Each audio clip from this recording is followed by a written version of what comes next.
US versus Venezuela. Because we consider Venezuela to be not a very friendly country.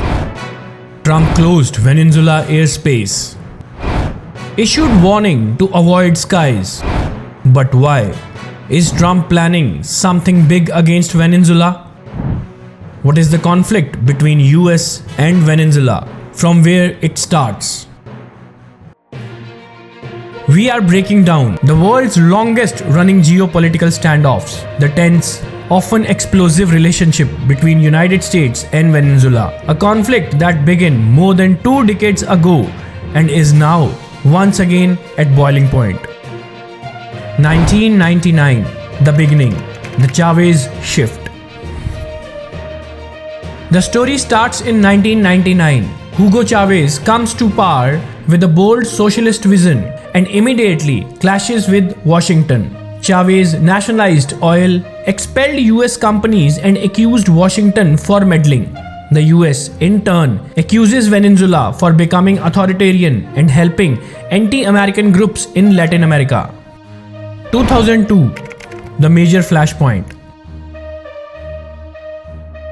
In 2002, Chavez was briefly removed in a military coup. Venezuela blamed the United States for supporting the move, a charge Washington denied. From that moment, the disrupt became permanent. Post-Chavez, Maduro era, economic collapse.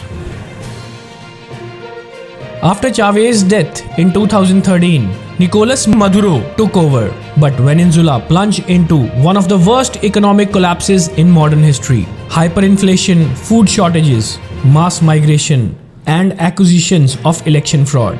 The US responded with harsh sanctions, calling Maduro's rule illegitimate. Maduro hit back, calling it economic warfare and an attempt to overthrow his government.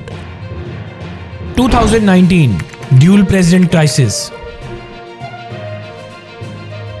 In 2019, the United States recognized opposition leader Juan Guaido as interim president of Venezuela. Maduro saw it as US-led regime change attempt. Russian, Chinese and Iranian support for Maduro only deepened the divide, turning Venezuela into a geopolitical battleground. Drug trafficking allegations and US pressure.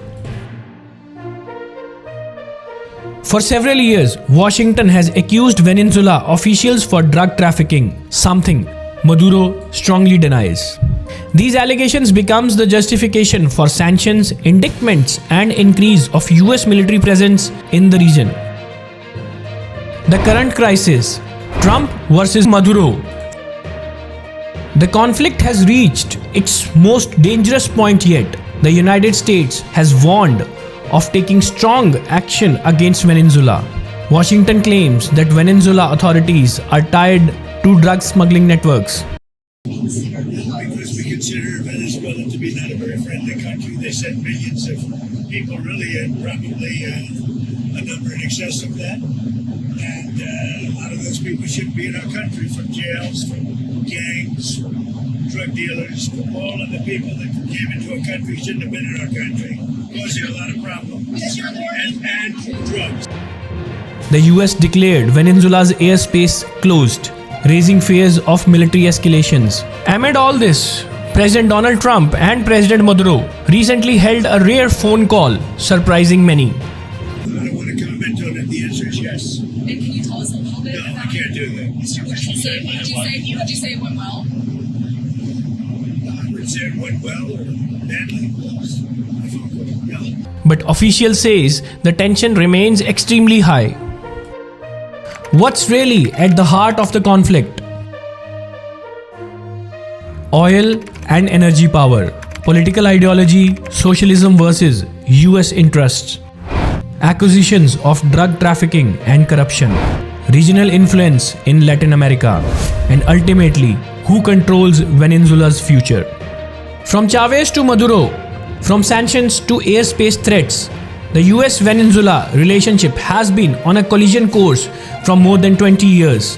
What began as a battle of ideologies has grown into a dangerous geopolitical confrontation, one that the world is watching very closely.